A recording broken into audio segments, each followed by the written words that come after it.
সবাইকে নমস্কার। আজকে কৃষ্ণপুর মন্ডলের উদ্যোগে এখানে যে আসন্ন লোকসভা নির্বাচনকে সামনে রেখে যে নির্বাচনী জনসমাবেশ, সেই জনসমাবেশে আমাদের মাঝে উপস্থিত আছেন ত্রিপুরা সরকারের মাননীয় মন্ত্রী এবং আপনাদের কৃষ্ণপুর এলাকার মাননীয় বিধায়ক, সবার প্রিয় মুখ শ্রী বিকাশ দেববর্মা মহোদয় আমাদের মাঝে উপস্থিত আছেন। একটু আগে কি সুন্দর সহজ সরল ভাবে উনি আপনাদের সামনে বক্তব্য রাখলেন, যাকে আমাদের মাননীয় প্রধানমন্ত্রী নরেন্দ্র মোদীজি এবং ভারতীয় জনতা পার্টির পক্ষ থেকে যাকে পদ্মচিহ্নে ভোট দেওয়ার জন্য যাকে মনোনয়ন করা হয়েছে, আমাদের রাজ ফ্যামিলির মহারানী কৃতি সিং দেববর্মা মহোদয়া, এবং উনি একটু আগে এত সুন্দরভাবে যে বক্তব্য রাখলেন, নিশ্চয়ই আপনারা সেটা ফিল করতে পেরেছেন। আমাদের মাঝে উপস্থিত আছেন আমাদের ত্রিপুরা প্রদেশ বিজেপি সম্মানিত state secretary Shri David Debbarma মহোদয়, এবং এমডিসি নামও হচ্ছে কমল, আর কমল চিহ্নে আপনাদের ভোট দিতে হবে, শ্রী কমল কলই এমডিসি। এবং আমাদের বহু পুরনো, ওর সাথে আমার 2016-17 থেকে পরিচয়, এবং আমাদের যার সভাপতিত্বে আজকের এই নির্বাচনী সভা, এই কৃষ্ণপুরের মাননীয় মন্ডল প্রেসিডেন্ট শ্রী তপন নম মহোদয়, আমাদের মাঝে উপস্থিত আছে Shri Jayanta Saha, general secretary Khowai district, এবং মণিহার দেববর্মা যিনি TWS এর উনি প্রেসিডেন্ট, উনিও উনার মূল্যবান বক্তব্য এখানে রেখেছেন। এর মধ্যে আমাদের মাঝে উপস্থিত হয়েছেন আমাদের পবিত্র বিধানসভার চিফ হুইপ এবং তেলিয়ামুড়া বিধানসভা কেন্দ্রের মাননীয় বিধায়িকা, সবার পরিচিত মুখ কল্যাণী রায় মহোদয়া। আমাদের মাঝে উপস্থিত আছেন ভারতীয় জনতা পার্টি এবং তীব্রামতা এবং অন্যান্য যারা নেতৃত্বরা এখানে উপস্থিত আছেন। তাছাড়া আমার প্রিয় ভাই ও বোনেরা, সবাইকে এখানে এতক্ষণ ধরে বসে থাকার জন্য দুপুর বেলায় আপনাদেরকে হার্দিক অভিনন্দন ও শুভেচ্ছা জানাচ্ছি। বন্ধুগণ, আপনারা দেখেছেন গত 35 বছর কি ধরনের রাজত্ব কমিউনিস্টরা এখানে করেছে। 5 বছরের রাজত্ব আপনারাও দেখেছেন, আমরাও দেখেছি। এই জোট আমলের কংগ্রেসের যে জোট 5 বছর, 40 বছর ধরে এই ত্রিপুরাকে কোন জায়গায় নিয়ে গেছে তার ফল ভোগ কিন্তু আমরা এখনো করতে হচ্ছে। বন্ধুগণ, একটা সময় এমন অবস্থায় দাঁড়িয়েছিল যে এই ত্রিপুরার থেকে এই যে জগদ্দল পাথর, এই কমিউনিস্টের যে শাসন, তার থেকে আমরা মুক্ত পাবো কিনা। কিন্তু আমাদের যশস্বী প্রধানমন্ত্রী নরেন্দ্র মোদীজি যখন 2014-তে প্রধানমন্ত্রীত্বের দায়িত্ব পেলেন, ওনার কাঁধে সেই দায়িত্ব নিয়ে নিলেন, তারপর আমরা বুঝতে পারলাম যে না, দেশ এবার সঠিক পথে সঠিক সিদ্ধান্তে উপনীত হবে, এবং যে কারণে 2018-তে এই জগদ্দল পাথরকে সরিয়ে ওনার নেতৃত্বে এবং তৎকালীন সময় ভারতীয় জনতা পার্টির তখন সর্বভারতীয় সভাপতি ছিলেন এবং বর্তমানে আমাদের হোম মিনিস্টার শ্রী অমিত শাহজির কারণে আজকে আমরা এই জগদ্দল পাথর এবং এই অপশাসন থেকে আমরা মুক্তি লাভ করেছি। এই 6 বছরে বন্ধুগণ, আপনারা বলুন, ভারতীয় জনতা পার্টির এবং IPFT এর যে সরকার, যেভাবে আমরা চেষ্টা করেছি যে ত্রিপুরাতে শান্তি প্রতিষ্ঠা করার জন্য, সেই দিকে আমরা কিন্তু কাজটা করেছি। আমরা আগে দেখতাম রাজনীতি মানে একটা অস্থিরতা, চারিদিকে খুন, সন্ত্রাস, অগ্নিসংযোগ, ধর্ষণ, এগুলোই আমরা নিত্যনৈমিক ঘটনা আমরা দেখতাম। মানুষ ধরে নিয়েছে যে হয়তোবা এটাই বোধহয় নিয়ম, এইভাবে বুঝি রাজনীতি করতে হয়, এবং সংখ্যাধিক্যের কারণে মসনদে বসে এইভাবে সাধারণ মানুষকে বিভ্রান্ত সৃষ্টি করে থাকার নামই হচ্ছে যে সরকার আগে ছিল এই বামপন্থীর সরকার। আমরা দেখেছি মানুষ একবার সুযোগ দিয়েছিল তাদের হাত থেকে বাঁচার জন্য 5 বছরের জন্য জোট, কংগ্রেস জোটকে, কিন্তু আমরা কি দেখলাম এই 5 বছরে কমিউনিস্ট যা করলো একদম কার্বন কপি এই কংগ্রেসও সে একই কাজ করলো। আমরা তারপর বুঝতে পারলো যে না, এদেরকে দিয়ে কিছুই হবে না।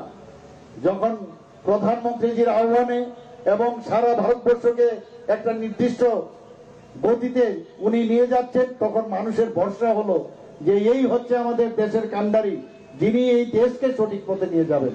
ত্রিপুরাতে 6 বছর ধরে আমরা সেই পথে কাজ করেছি, শান্তি প্রতিষ্ঠিত হয়েছে। বন্ধুগণ, বারবার যখন এখানে আমরা 2023-এ ইলেকশন, এখানে সাধারণ বিধানসভা নির্বাচন হলো, তখন আমি বারবার বলেছি আমরা এইরকম একটা নির্বাচন আমরা এখানে করতে চাই যেটা ইতিহাস হয়ে থাকবে। মানুষ বলবে যে এইভাবেও নির্বাচন সম্ভব ত্রিপুরাতে, এবং সেটা কিন্তু আপনারা সবাই মিলে এবং আমরা সবাই মিলে সেই কাজটা আমরা করতে পেরেছি। কোন জায়গার মধ্যে কোন ধরনের ঘটনা, উপঘটনা, কোন ধরনের উচ্ছৃঙ্খলতার বা কোন রকম খারাপ ঘটনা আমরা শুনতে পারিনি। মানুষ সেই কারণেই ভারতীয় জনতা পার্টির উপরে তাদের বিশ্বাস বেড়েছে। তার ফলস্বরূপ আমাদের যে উপনির্বাচন দুটো হয়েছে, বক্সনগরে আপনারা জানেন, আর একটা ধনপুরে, সেখানে আপনারা সবাই জানি যে বক্সনগরের কি অবস্থা। সেখানে তো সবসময় একটা উচ্ছৃঙ্খল একটা পরিবেশ সেখানে ছিল। আমরা শুধু সেখানে জিতেইনি, 30,000 ভোটে আমরা সেখানে জিতেছি। বন্ধুগণ, শুধু জিতেইনি, সেখানে আমরা জামানত বাজেয়াপ্ত করে দিয়েছি সেখানে বক্সনগরে। এবং আমরা ধনপুরে গত ইলেকশনে আমরা যেখানে মাত্র 3,500 ভোটে জিতেছি, এবং সেই উপনির্বাচনে আমরা 18,000 ভোটে জিতেছি। অর্থাৎ মানুষ আমাদের উপরে যে আস্থা রেখেছে, সেই আস্থার একটা প্রতিফলন আমরা এই উপনির্বাচনে আমরা দেখেছি। বন্ধুগণ, আমাদের এখানে এবার যে লোকসভার ইলেকশন, 2টো আসন আমরা জানেন, মাননীয় প্রধানমন্ত্রীজি উনি টার্গেট দিয়ে দিয়েছেন আমাদের 303। গত 2019-এর যে লোকসভার ইলেকশন, আমাদের 303 হচ্ছে আমাদের আসন সংখ্যা।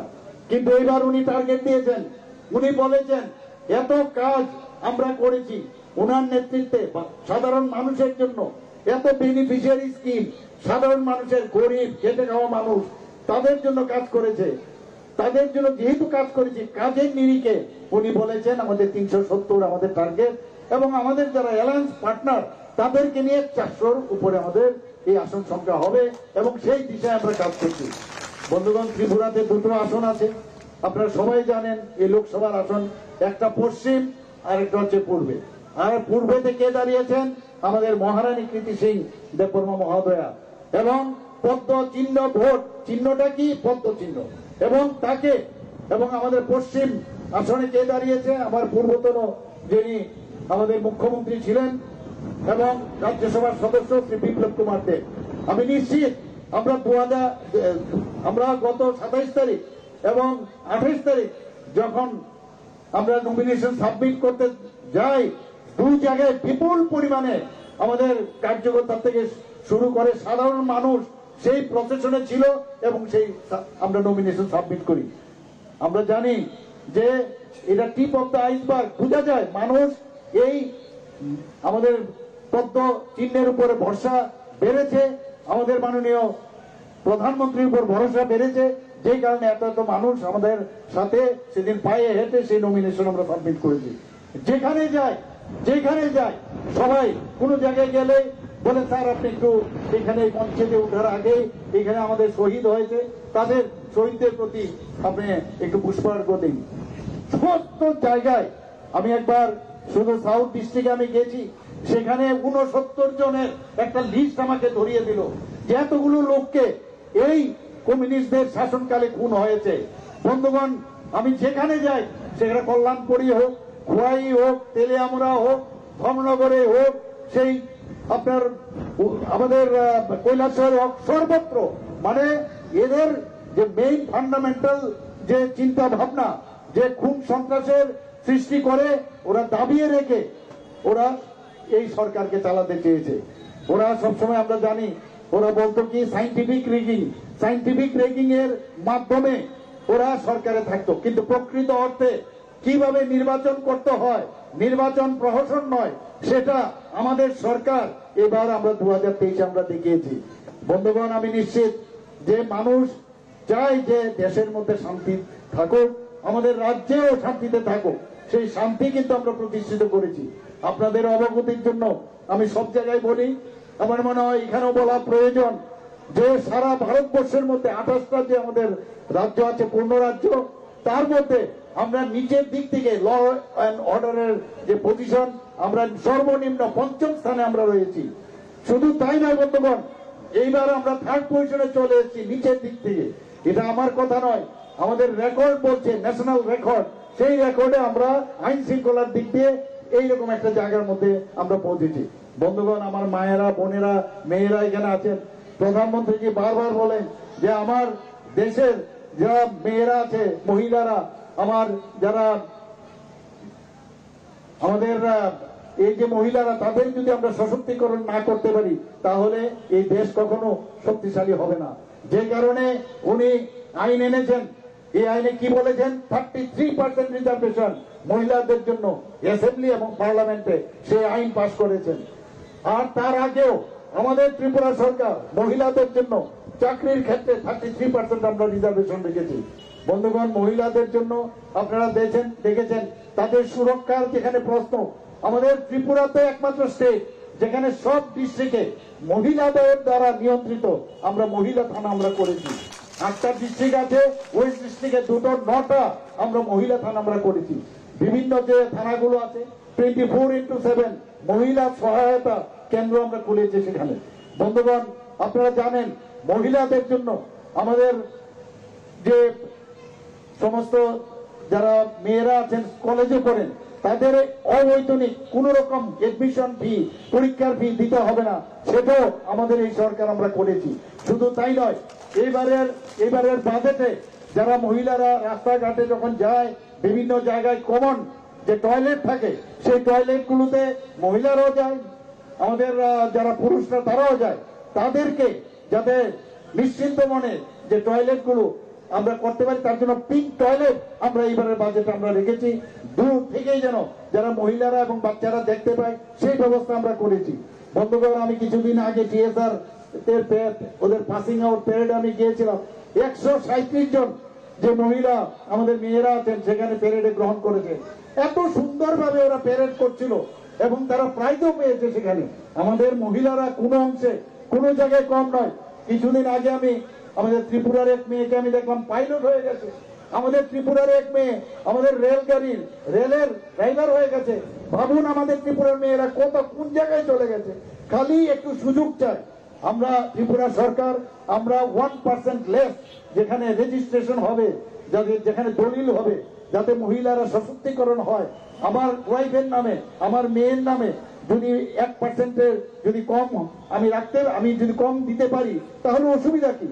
যে কারণে এখন মহিলাদের নামে প্রচুর জায়গা সম্পত্তি হচ্ছে, তাতে করে মহিলাদের সশক্তিকরণ হচ্ছে। আমরা ত্রিপুরা সরকারে যে কোনো জায়গায় সরকার কোন রকম যদি আমরা স্টল তৈরি করি 50% মহিলাদের দিতে হবে। খেলাধুলার ক্ষেত্রে মহিলাদের, যে কোনো মহিলা যারা ভালো খেলাধুলায় বাইরে যেতে চায় তাদের জন্য আমরা অর্থনৈতিকভাবে তাদের সাহায্যের জন্য আমরা বাজেটে আমরা রেখেছি। বন্ধুগণ, এসএইচজি গ্রুপ ত্রিপুরার মধ্যে আমাদের সবচেয়ে সাকসেসফুল। 2017-তে আমরা মাত্র 4,000 মাত্র গ্রুপ ছিল আমাদের। আর সেই জায়গায় 2000 আমাদের এক্ষণে বর্তমানে 2018-র পরে 2023-এ আমাদের 56,000 এসএইচজি গ্রুপ মহিলা হয়েছে। বন্ধুগণ, শুধু তাই নয়, এই এসএইচজি গ্রুপের মাধ্যমে অর্থনৈতিক যে উন্নয়ন, তাদের আর্থসামাজিক উন্নয়ন প্রধানমন্ত্রী যেটা চান সেই কাজটা আমরা করছি। তারা ঘরের কাজও করছে, আর আরেক দিক দিয়ে তারা ওরাও কিন্তু উন্নতি হচ্ছে অর্থনৈতিকভাবে, এবং তাদের মান উন্নয়নের দিক দিয়ে আমরা সেই সুযোগটা আমরা করছি। বন্ধুগণ, তাতে করে এসএইচজি গ্রুপের সারা ত্রিপুরাতে 5 লক্ষের মতো লোক মহিলা এই গ্রুপের মধ্যে যুক্ত হয়েছে। রিভলভিং ফান্ড থেকে আরম্ভ করে ব্যাংকের মাধ্যমে, আমাদের সরকারের বিভিন্ন স্কিমের মাধ্যমে তাদেরকে অর্থনৈতিকভাবে আমরা সাহায্য করছি। মানে ভাবা যায় না, প্রধানমন্ত্রী আজকে সেই বলছেন যে আমাদের এখানে যে যারা লাখপতি দিদি ত্রিপুরাতে এতগুলো লাখপতি দিদি হয়েছে যে কাউন্ট করতে পারবেন না আপনার। প্রধানমন্ত্রীজি বলছেন ড্রোন দিদিও বানাবেন, ড্রোনের মাধ্যমে আমাদের গ্রামীণ মহিলাদের তাদেরকে কৃষিকাজে যুক্ত করবেন। প্রধানমন্ত্রীজি যা ভাবেন সত্যি অপূর্ব, যে কারণে উনি বারবার বলছেন। কিন্তু সিপিএম এর আজ পর্যন্ত কোনোদিন আপনারা শুনেননি এই ধরনের কথা যে মহিলাদের তাদেরকে সশক্তিকরণ করতে হবে। আমাদের যারা যুবক ভাইয়েরা আছেন, যারা যুবক ভাই বোনেরা আছেন তাদের উন্নয়নের কথা বলছেন, কৃষকদের উন্নয়নের কথা বলছেন, যারা গরিব তাদের উন্নয়নের কথা বলছেন। উনি জাতপাতে বিশ্বাস করেন না। আমরা সবসময় দেখেছি আগে জাতপাতের এই নির্বাচন হতো বিভিন্ন প্রদেশে, কিন্তু উনি বলছেন আমার কাছে এই 4টা জাতি আছে, তাদের যদি উন্নয়ন হয় তাহলেই ভারতবর্ষের তথা এই রাজ্যের উন্নয়ন হবে। সেই দিশায় আমরা কাজ করছি। বন্ধুগণ, আগে বোধহয় কোনদিন আমরা ভাবতেও পারিনি যে ত্রিপুরাতে কোনদিন রেল লাইন আবার রেল গাড়ি এইভাবে চলবে, একটা ব্রড গেজের লাইন কিভাবে আসছে। এখন দেখুন প্রায় 17 থেকে 18টা এক্সপ্রেস ট্রেন ত্রিপুরার থেকে বিভিন্ন প্রদেশে যায়। রাজধানী এক্সপ্রেস এখান থেকে যাচ্ছে, কাঞ্চনজঙ্ঘা যাচ্ছে, এখান থেকে বাংলাদেশের সাথে কানেক্টিভিটি। এরই মধ্যে সেটার মানে ট্রায়াল রান হয়ে গেছে, সেটাও বাংলাদেশ দিয়ে যদি যায় সেটা কলকাতায় পৌঁছতে আগরতলা থেকে নিশ্চিন্তপুর থেকে তাহলে শুধুমাত্র 6 থেকে 7 ঘন্টা লাগবে, হয়তো আরো কম লাগবে যখন বন্দে ভারতের মতো ট্রেন চলবে। আমার সাথে এদের যে যারা রেলের যারা আধিকারিকরা তাদের সাথে কথা হচ্ছিল, তারা বলছিল যে ইলেকট্রিফিকেশনের সার্ভে হয়ে যাবে। আমি এখন দেখছি কালকে বা পরশু আমি গিয়েছিলাম এক জায়গায়, দেখলাম যে অলরেডি ইলেকট্রিক লাইনও লেগে গেছে। তো বন্দে ভারতও চলে আসবে। আমি বিস্টা রুমে যখন বসি মাঝে মাঝে অদ্ভুত অবাক লাগে। আমি প্রায়শই ট্রেনে আমি চলাফেরা করি, সেই ট্রেনে বিস্টা রুমের ফটো আমি যখন বাইরে আমার আত্মীয় স্বজন বা বন্ধু বান্ধবদের কাছে পাঠাই, তারা বলছে আমি তো কোথায় আপনি আছেন, বিদেশে আছেন? আমরা আরে না না, আগরতলায় ত্রিপুরাতে আমি আছি। এইরকম একটা অবস্থা আমরা সত্যি গর্বে আজকে আমরা গর্ববোধ করি। এই হচ্ছে চিন্তা ভাবনার অভাব। আর আগে আমরা কি দেখতাম, কমিউনিস্টদের সময়ে দিতে হবে, করতে হবে, এই তো কাজ ছিল, আর কোনো কাজ না। কেন্দ্র দেয় না, কেন্দ্র ভাত দেয় না, কেন্দ্র চাল দেয় না। আর আমরা এমএসপির মাধ্যমে কৃষকদের থেকে আমরা ধান খরিদ করছি। আমরা মানুষের, সাধারণ মানুষের জন্য এই যে মানুষ প্রধানমন্ত্রী গ্যারান্টির কথা বলেন, সেই গ্যারান্টির গাড়ি উনি পাঠিয়ে দিয়েছেন। উনি শুধু মুখে বলেন না, এবং গ্যারান্টিরও গ্যারান্টি দিচ্ছেন। এইরকম প্রধানমন্ত্রী কোথায় পাবেন? এইরকম পার্টি আপনি কোথায় পাবেন? তার সাথে আইপিএফটি যুক্ত হয়েছে, এখন মধু আমাদের সাথে যুক্ত হয়েছে। ত্রিফলা শক্তি এখন একসাথে হয়ে গেছে। দুঃখ লাগে এখন ঘরের ভিতর বসে বসে আমাদের বিরোধীদের আর কোনো কাজ নাই, খালি প্রেস কনফারেন্স করে আর খালি মথাদের বকাবকি করে। যারে মথা এই করেছে সেই করেছে, বহু চেষ্টা করেছে মথাকে ভ্রান্ত পথে চলে নিয়ে যাওয়ার জন্য। কিন্তু আমি মথার যারা আমাদের প্রদ্যুৎ মহারাজজি আছে, ওনার সাথে আমার কথা হতো প্রায়। আমি বললাম ওদের পাল্লায় আপনি পড়বেন না, মুশকিলে পড়ে যাবেন। আর তাই হলো আমাদের মাননীয় প্রধানমন্ত্রীজি এবং আমাদের হোম মিনিস্টারজি অমিত শাহজির নেতৃত্বে আমরা প্রায় নর্থ ইস্টে 11টার মতো যে অ্যাকর্ড হয়েছে শান্তি প্রতিষ্ঠা করার জন্য, এর মধ্যে এই অ্যাকর্ড আমরা করেছি। এখন তো আমাদের এই শক্তি দেখে আমাদের তো কিছু বলে না, এখন মোতাকে বলছে। সেই আমার মনে হচ্ছে ওই যে আঙ্গুল ফল টকের মতো যে গল্পটা, সেই শিয়ালের গল্প। অনেকবার চেষ্টা করেছে আঙ্গুরকে ধরবার, যখন অনেকবার চেষ্টা করে সে আঙ্গুলকে নিতে পারেনি, তখন বলছে আঙ্গুল ফল টক। এই হচ্ছে অবস্থাটা। এখন তাদের পায়ের নিচে জমিন এখন সরে গেছে, এখন এইসবই উল্টো পাল্টা যা খুশি বলছে। এখন নিজেদের কংগ্রেস সিপিএম এর জোটও বলে না, এখন কি বলে? ইন্ডিয়া জোট। কি বলে? ইন্ডিয়া জোট। আগে লাল টুপি পরতো, এখন সেদিন দেখলাম ওনাদের নেতা সেই টুপির কালারও চেঞ্জ হয়ে গেছে। অদ্ভুত কি যেন পাল্টাবে আরো, এদের মানে ক্রিকেটের মতো রং পাল্টাচ্ছে। কিন্তু বন্ধুগণ, মানুষ সব বুঝে গেছে যে কমিউনিস্টদের শাসন টেস্টেড, কংগ্রেসের শাসন টেস্টেড। তাহলে আর কাকে দেখবে? বিজেপি ছাড়া, আর বিজেপি এবং তার এলাইট এনডিএ পার্টনার তাদের ছাড়া। কারণ আমাদের যে ইঞ্জিন, ডাবল ইঞ্জিনের সরকার, যেভাবে আমাদের সামনের ইঞ্জিনে যিনি বসে আছেন তার নাম হচ্ছে প্রধানমন্ত্রী নরেন্দ্র মোদীজি। আমরা তো দ্বিতীয় ইঞ্জিনে আমরা বসে আছি, সবাইকে নিয়ে আমরা চলছি, এবং উনি যে দিশা আমাদের নির্দেশ দেখাচ্ছেন সেই দিশায় চলছে। G20-তে আপনি দেখুন, সমস্ত সারা পৃথিবীর সমস্ত লোক এসছেন প্রধানমন্ত্রীজিকে এত সম্মানের সাথে দেখে। আজকে যে জায়গায় ভারতকে নিয়ে গেছেন, 5 ট্রিলিয়ন অর্থনীতির অবস্থার মধ্যে আমরা চলে গেছি, এরই মধ্যে আমরা তৃতীয় স্থানে যাওয়ার চেষ্টা করছে। একদিক দিয়ে প্রধানমন্ত্রী অর্থনৈতিক ভাবে আমাদের সাধারণ মানুষকে যেভাবে বেনিফিশিয়ারি স্কিম করছে, আরেক দিক দিয়ে দেশকে যাতে আমরা সিকিউর থাকতে পারি, এতদিন ধরে আমাদের সৈন্যদের গলা কেটে আমাদের দেশে ফেলে রাখতো। আর যখন প্রধানমন্ত্রী জি বলছেন ऐसा नहीं होगा, छोड़ेंगे नहीं इन लोगों को, एक एक करके बदला दूंगा, যখন উনি সার্জিক্যাল স্ট্রাইক করলেন, এয়ার স্ট্রাইক করলেন, তারপরে কিন্তু মুখ একদম ছোট হয়ে গেছে, আর কোনো খবর নেই। আর চায়নার কথা আপনারা জানেন, ডোকালামের ঘটনা তো আপনারা জানেনই। হাজার হাজার বর্গ কিলোমিটার চায়নারা এখনো আমাদের দখল করে নিয়েছে, এখন অরুণাচল নিয়ে ওরা কথা বলে। এইগুলো এখন কিন্তু খালি মুখেই বলে, আর কদিন বাদে মুখও বন্ধ হয়ে যাবে।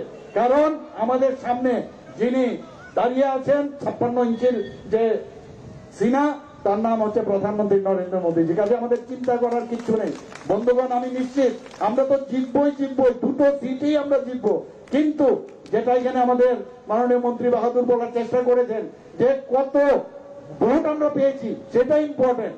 এবং আমাদের মহারানী কৃতি সিং যে দেববর্মা মহোদয়া যে যখন পার্লামেন্টে যাবেন তখন যাতে এইভাবে যেতে হয় যে মানে হাইয়েস্ট স্কোরার, সবচেয়ে বেশি ভোটে আমি জিতে এসেছি। কাজে আমাকে দেখতে হবে 1 নম্বর যেন এই আমাদের এই যে ইস্টে যে আমাদের কনস্টিটিউন্সি, তার থেকে আমরা সবাই মিলে পাস করাবো। বন্ধুগণ, এই দেশকে যদি বাঁচাতে হয় এখনো সময় আছে, বিভ্রান্তির কোনো স্থান নেই। এদেরকে তো বলে লাভ নেই। আমি বিধানসভার মধ্যে বারবার বলেছি যে আপনারা কেন এই রক্তমাখা হাতের সাথে হাত মিলিয়েছেন। আমার যারা 3 জন বিধায়ক তারা উত্তর দিতে পারেনি। উপরে গিয়ে আপনারা কি জবাব দেবেন? মাথা হেড করে বসে ছিল, তারা উত্তর দিতে পারেননি, কি বলবেন? কিন্তু এখন ওরা আবার একসাথে হয়েছে, কারণ একজনের পায়ের নিচে মাটি নেই, আরেকজনের পায়ের নিচেও মাটি নেই। এখন হাওয়ার মধ্যেই আছে ওরা, জানি না আলটিমেটলি কোথায় যাবে। হয়তো বা মনে হতে পারে যে তারা এক্সটিংক্ট হয়ে যাবে, কোনো এক মিউজিয়ামে রাখতে হবে, কোনো এক সময় বলতে হবে ত্রিপুরাতে এই কমিউনিস্ট ছিল, এরা এইরকম দেখতে, এইরকম কংগ্রেস ছিল, এরা এইরকম, এবং তাদের স্থান হবে মিউজিয়ামে একদিন দেখবেন। আমি বলে গেলাম, হয়তো আমরা থাকবো না এখানে। ভারতীয় জনতা পার্টি পণ্ডিত দীনদয়ালজির আদর্শে বিশ্বাস করে, ডক্টর শ্যামাপ্রসাদ মুখার্জি বিশ্বাস করে। আমরা দেশ আগে, দেশকে নিয়ে প্রথমে আমরা চিন্তা করি, তারপর আমাদের পার্টি নিয়ে চিন্তা করি, তারপর নিজে। এই ধরনের মানসিকতা, একদিকে আধ্যাত্মিক চিন্তাধারা। মাননীয় প্রধানমন্ত্রীজি যখন রামলালার প্রাণ প্রতিষ্ঠা করলেন, সারা ভারতবর্ষে কিরকম একটা অবস্থা আপনারা চিন্তা করুন, বলুন তো। আপনারা তো নিজেও দেখেছেন, আমরাও দেখেছি। এটা আস্থার বিষয়, ধর্মের বিষয় না। সেখানে সব ধর্মের সবাই উপস্থিত ছিল। 500 বছর যেখানে কত মানুষ শহীদ হয়েছে, সেই জায়গার মধ্যে এই যখন অযোধ্যাতে এই রামলালার প্রাণ প্রতিষ্ঠা করলেন, মনে হচ্ছে এই দেশের মধ্যে আবার রামরাজ্য প্রতিষ্ঠিত হয়েছে। আমরা প্রায়শ কথায় কথায় আমরা কি বলি, যারে রামরাজ্য নাই, এখন আর রামরাজ্য নাই। কিন্তু অর্থাৎ রামরাজ্যের সময়ও 500 বছর আগে এই আমাদের ভারতবর্ষের মধ্যে মানুষ তার যে সমস্যার সমাধান যখন যেত প্রভু রামের কাছে, সেই সমস্যার সমাধান হতো। আইনের শাসন ছিল। সেই শাসন প্রধানমন্ত্রী 22 তারিখ জানুয়ারি যখন সে প্রাণ প্রতিষ্ঠা করলো, মনে হচ্ছে আবার ভারতবর্ষ, আবার রামরাজত্ব আবার নতুন ভাবে শুরু হয়েছে। বন্ধুগণ, জাতি জনজাতি আমরা সবাই একসাথে এই এক ত্রিপুরা, শ্রেষ্ঠ ত্রিপুরা, সেটা গড়ার লক্ষ্যে আমরা কাজ করে যাব। প্রধানমন্ত্রীজি সারাটা সকাল থেকে রাত্র পর্যন্ত কাজ করে, আমরাও চেষ্টা করি সকাল থেকে রাত্র পর্যন্ত কাজ করার, এবং সেইভাবে আমরা কাজ করব। কারণ মানুষের জন্য আপনাদের ভোটে যারা এখানে জনপ্রতিনিধি হন, সংখ্যাধিক্যের কারণে আমরা সরকার গঠন করি, কিন্তু এই একমাত্র বিজেপি সরকার, বিজেপি নেতৃত্বাধীন সরকার সব সময় মানুষের সাথে থাকতে চায়। আপনারা একটু ভাবুন, সারা পৃথিবীর মধ্যে এখন কথা হচ্ছে যে মাননীয় প্রধানমন্ত্রী যে মন কি বাত অনুষ্ঠান, এটা তো আর পৃথিবীর কোন রাষ্ট্রপ্রধান কোন সময় করেন না। অর্থাৎ অর্থাৎ মানুষের সাথে সম্পর্ক সবসময় রাখার জন্য উনি মন কি বাত অনুষ্ঠান প্রতি লাস্ট রবিবার প্রতি মাসে উনি করেন। সেটা কি কারণে? 4-5 লোকের সাথে কথা বলেন, কমিউনিকেট করে মানুষের সাথে যখন কথা বলবেন আমরা তবে দেখবেন ওর সাথে সম্পর্ক স্থাপন হয়। কারণ আপনার কাজের কারণে হয়তোবা যারা মন্ত্রী হয়, যারা জনপ্রতিনিধি হয়, অনেক সময় মানুষ থেকে দূরে যাতে না যায় সেই ব্যবস্থার আরেক নাম হচ্ছে আমাদের ভারতীয় জনতা পার্টির নেতৃত্বাধীন সরকার। আমরা চাই না, প্রধানমন্ত্রী বারবার আমাদের মার্গদর্শন করাচ্ছেন যে এইভাবে আমাদের চলা উচিত, মানুষকে নিয়ে আমাদের চলতে হবে। বন্ধুগণ, আপনারা জানেন আমি এর মধ্যে গত 2022-এ একটা অ্যাপ বের করেছিলাম। সেখানে পোর্টালে কি দিয়েছি আমরা, আমার সরকার করে। আমার সরকারের কি লাভ, যে সমস্ত গ্রামে গঞ্জে যখন মানুষকে দেখবে এই রাস্তাটা খারাপ, ফটো তুলে সেটাকে আপলোড করবে, কোন জায়গায় ইলেকট্রিসিটি খারাপ সেটাকে ফটো তুলে আপলোড করবে, তখন সেটা ওখানকার যে আমাদের ভিলেজ কমিটি বা আমাদের যে জিপি লেভেলে যদি সেটা সমাধান না হয় এসডিএম লেভেলে আসবে, এসডিএম লেভেলে যদি সমাধান না হয় ডিস্ট্রিক্ট লেভেলে আসবে, ডিস্ট্রিক্ট লেভেলে যদি সমাধান না হয় চিফ মিনিস্টার এবং চিফ সেক্রেটারি লেভেলে আসবে, এবং নির্দিষ্ট সময়ের মধ্যে সেটা যেন কাজটা সম্পূর্ণ হয় এর জন্য আমরা সেই পোর্টালের নাম দিয়েছি আমার সরকার। অর্থাৎ আমরা সবার সাথে আমরা থাকতে চাই। বন্ধুগণ, আমরা বহু দেখেছি এতদিন ধরে জনজাতিদের ভোট ব্যাংকে পরিণত করেছে, কিন্তু এখন জনজাতিরা বুঝে গেছে এই ত্রিপুরাকে বা জনজাতিদের যদি উন্নয়ন করতে হয় একমাত্র মোদীজি সেটা পারবেন। যে কারণে আমাদের সাথে আইপিএফটি এবং ত্রিপুরা মাথায় একসাথে আমরা হয়েছি, এবং এই যে ঐক্যটা আমাদের হয়েছে, এই যে অ্যালায়েন্স হয়েছে, আমি আশা করি আগামী আমরা তো দেখে যাব না, কমসে কম 50 বছর সেই ঐক্য থাকবে এবং আমরা ত্রিপুরাতে শান্তি প্রতিষ্ঠিত করব। একজন আরেকজনকে সন্দেহের চোখে আমরা দেখবো না, একজন আরেকজনের মনের কথা বুঝতে চেষ্টা করব।